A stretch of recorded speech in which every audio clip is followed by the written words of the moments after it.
friends, it's me, Vivian from ThePaperLetterBlog, also known as the Chatty Penpal channel, and I'm back with a new Penpal with me. Today we are going to make this cozy fall mail. Of course, there's a lot more to this mail than what I'm showing in this quick clip, but I didn't want to spoil all the fun. So what I'm showing you here, first of all, is my cozy situation, which is perfect for crafting a cozy mail.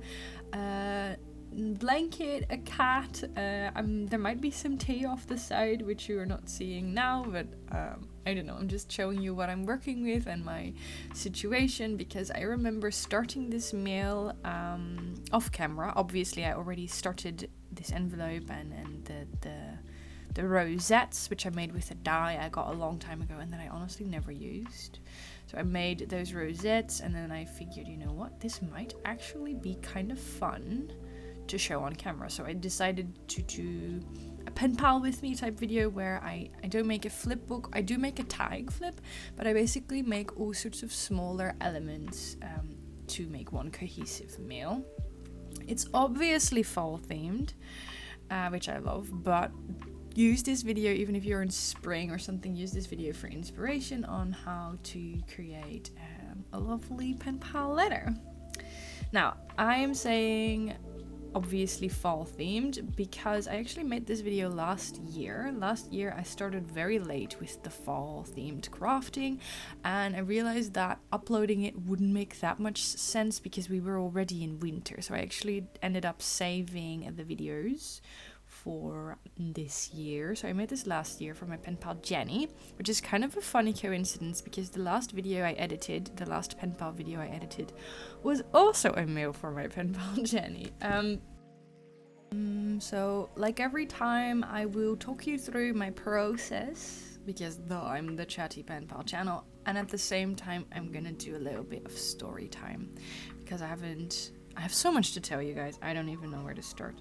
So basically, I started with this, how do you call these, like coin envelopes, like with the drawstring on the back, a craft paper envelope. This is actually an envelope I got my tip money in. For those of you that don't know, I am a waitress, and we get tip money, which is great. If you ever go to a restaurant, tip your waitress, okay? We deserve it. We work very hard. And normally we get them in just boring white envelopes, but for some reason I got a few of these drawstring envelopes, which I think are very cool. So naturally I saved them and I'm gonna repurpose them. So this first one I just felt like I had to make a little mail with. So I already started off camera with like layering and the layout and stuff like that. And I just knew that I wanted to use that Simple Stories collection that I also showed at the beginning. So all of the items are from that collection, and then of course I'm adding little things like paper scraps and vintage book pages from my own stash. And then washi tape samples, because I have so many, as you can see. I'm trying to use them more often. So while we're working on that envelope and all the other things, I will weave in my anxiety related story. Now, some of you who've been here with me for a very long time will know that I can't talk. I'm not gonna edit that out. I stutter sometimes. Every once in a while, I talk about anxiety. And the reason why is because, first of all, I like the idea of sharing that because I think it is such a big part of me, it kind of feels weird to leave it out. Second reason why is because I like the idea of raising awareness for anxiety, because a lot of people don't know what it is.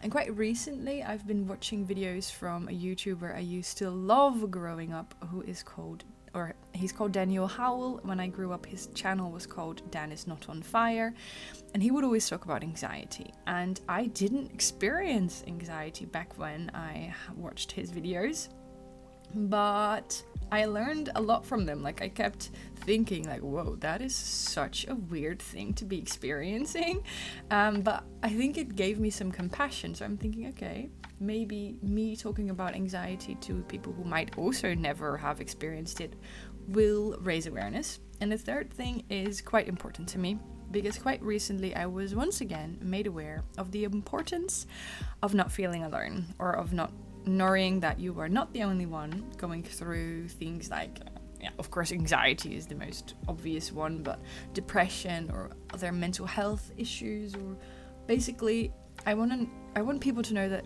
we are not alone. We are never alone. Like whatever mental health, whatever state your mental health is in, there's always people who experience the same thing. And I think it's so important to know that you are not weird, and that it is completely normal, and that most importantly, other people experience these feelings too. Because when I started having anxiety, when it basically came to a point where I could no longer ignore it, which is, believe it or not, about 10 years ago, it all started to surface, because I think it was a part of me for much longer, but about 10 years ago it became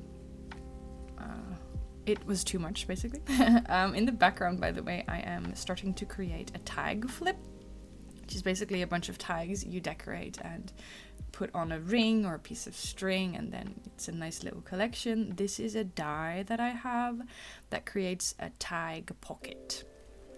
So when I first started experiencing this, I didn't know anyone who had, or maybe I did know, but I didn't know of anyone who experienced the same things I did.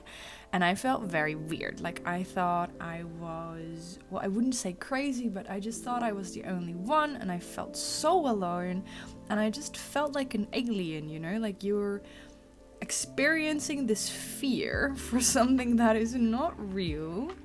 Or not realistic, not happening at the moment, because anxiety basically is your body or your brain projecting old fears onto new circumstances. So I always used to explain it like being bitten by a dog. Like, you're bitten by a dog in your childhood, which creates a fear of dogs, and then when you grow up you will be afraid of all of the dogs despite them never biting you. Like, when you hear a dog barking, you will get that old anxiety of that one dog who bit you back, because it's a fear that has grown inside of you. And even though it could be I had a colleague when I had one of my first jobs, I had a colleague, and we would have the cutest dogs in the restaurant, and she wouldn't go anywhere near them because she was afraid of dogs. I think that is the best way to explain it to people who don't understand. I know that a certain dog is not going to bite me because it is cute, but at the same time, there is that fear, that irrational fear, basically. So I'm not afraid of dogs, but it's just an example. I'm not afraid of dogs at all. My anxiety is basically a lot more complex, but I think this is an easy way to explain it.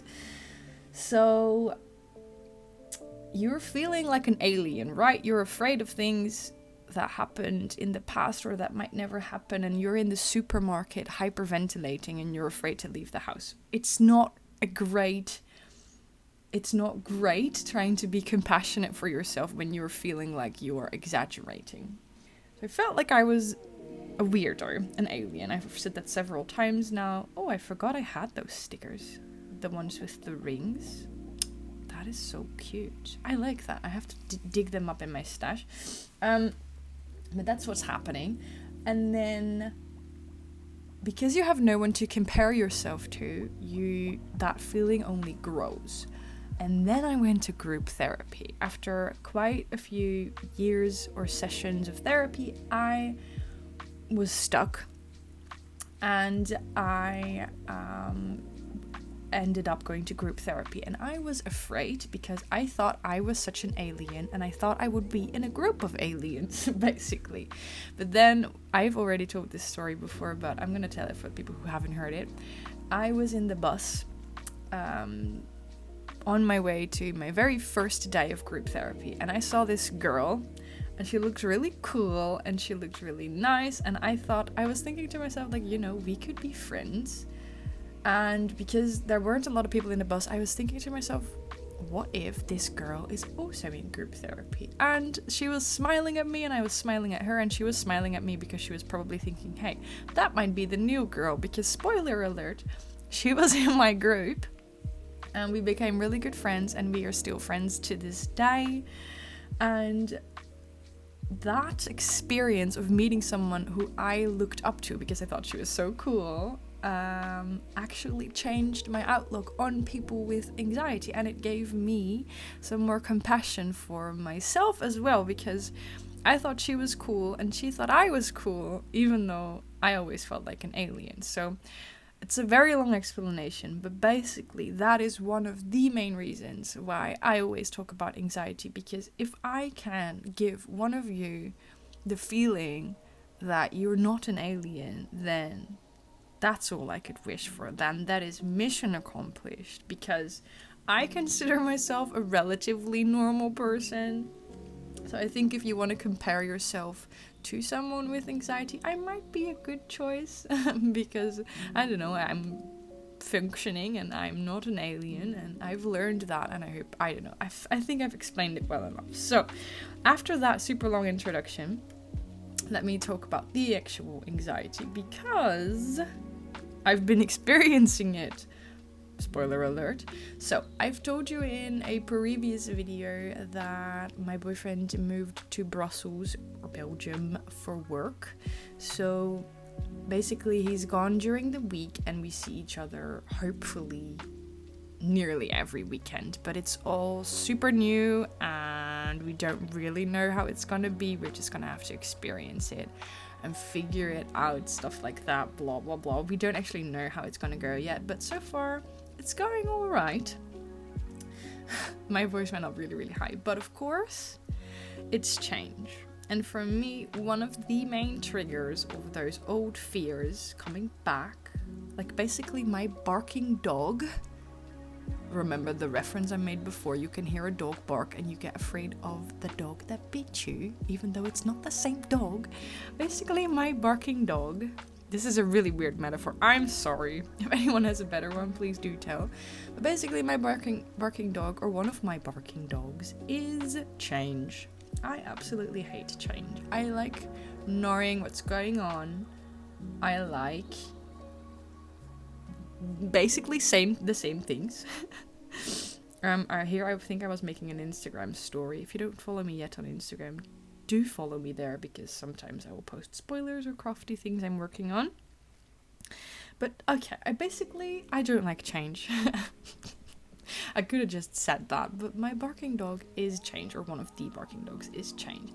And my whole life is upside down right now, because when you're with someone 7 days a week and now only 2 days a week, that's change, right? I think we can all agree on that. So basically that old fear is being triggered, stuff is coming back up, and of course the current situation is making me nervous as well, because it is a lot of change, and I think anyone in my situation would find it difficult dealing with that. Like, there's a whole new city to explore when I visit him, and at the same time I'm gonna have to figure out how my life is gonna be right now, and have to figure out my routine again, because of course we had our own routine and stuff like that. So I think anyone would have a bit of stress in this situation, because you're adjusting and you have to get used to a new normal, basically. But at the same time, it's also like those old...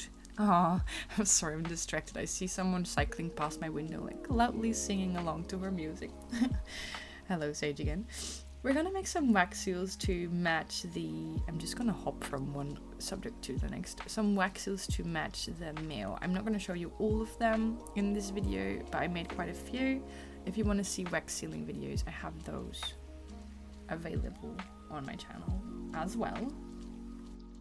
Okay, I once again lost my train of thought. What was I saying? Oh yes, I said anyone in my situation would be experiencing the same. Yes, very normal, but it's at the same time, it's just my anxiety has a way of making things more dramatic, and that is what is happening now. So I'm having anxiety, adoy. It's already getting quite a lot better, because basically the way to explain this for me is that when you're a normal person, I mean, who's normal nowadays anyway, but when you do not experience anxiety, you will have a base level of stress when you wake up in the morning, which is usually hopefully around 0.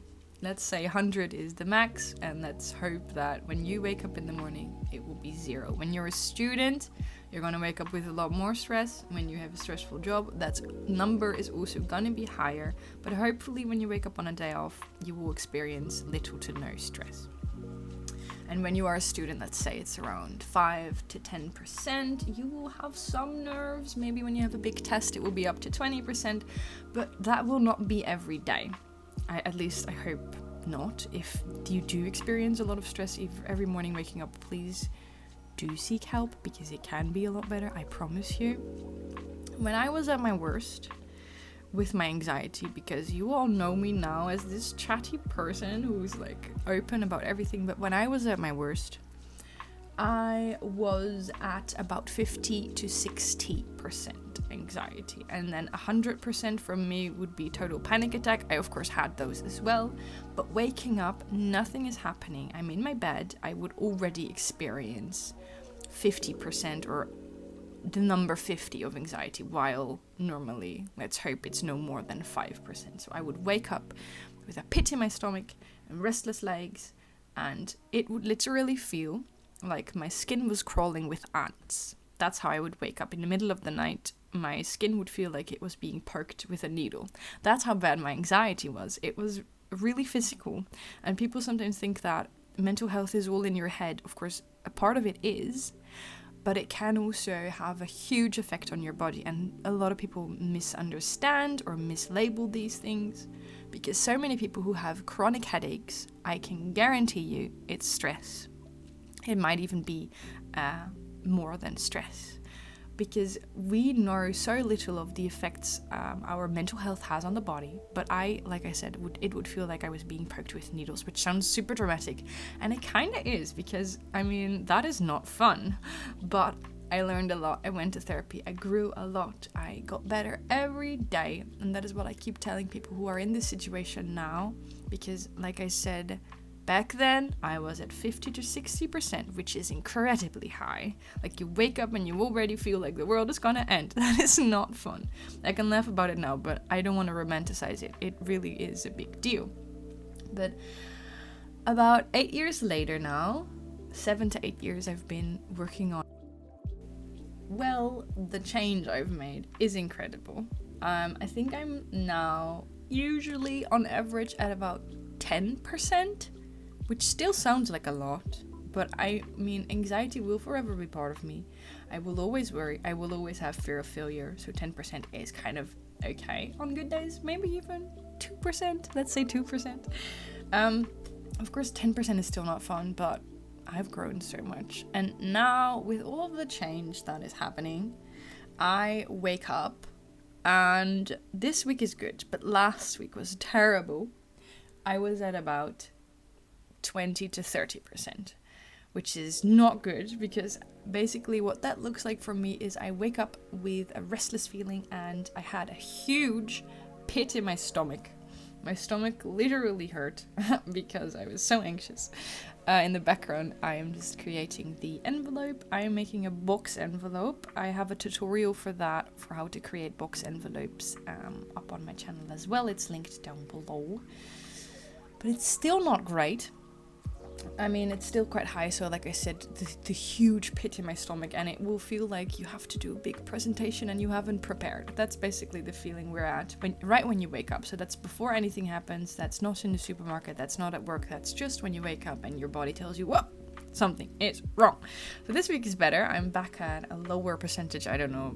I will stop with the percentages, but basically it's higher than half a year ago, but it's better than last week. Definitely lots better. And the reason why I'm telling you this is controversial. No, I'm kidding, but it might sound a little weird, because people always say don't look at your past, look at your present, blah blah blah. But if I would look at my present, I would say that I'm not doing okay, or I'm not doing bad, because I'm still laughing, I'm still having fun, I'm still smiling, I'm still doing things that I love, I can go to work. So on the outside everything is peachy, but on the inside I'm not doing as great as I would have hoped.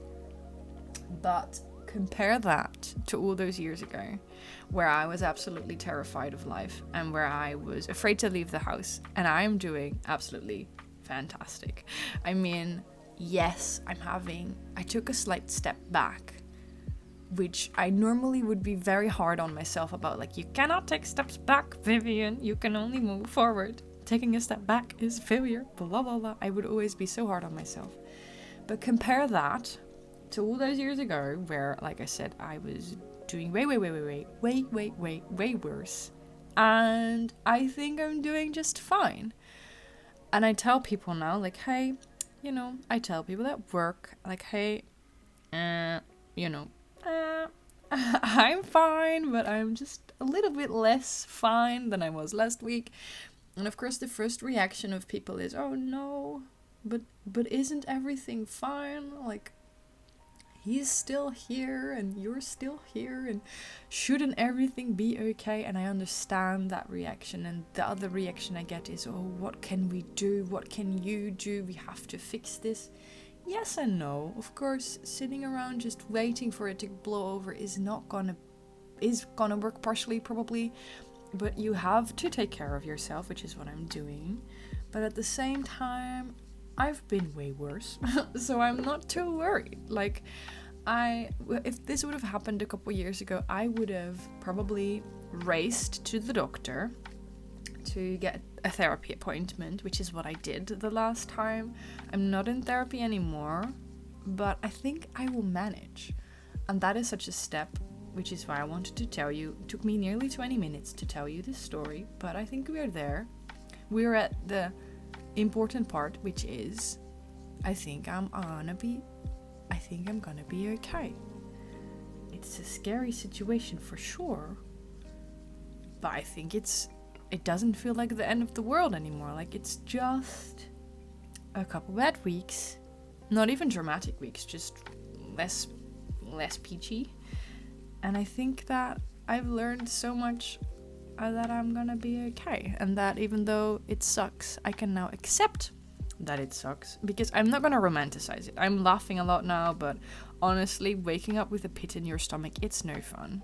I'm not gonna lie. It's not great. But at the same time, I mean, I think everyone experiences that every once in a while, and I do have to be aware that it doesn't last for too long, because you can deal with that for a couple of days, but when it becomes a couple of weeks, it's gonna take a toll on your body. I will get physical reactions and stuff like that, but for now, I think I can manage.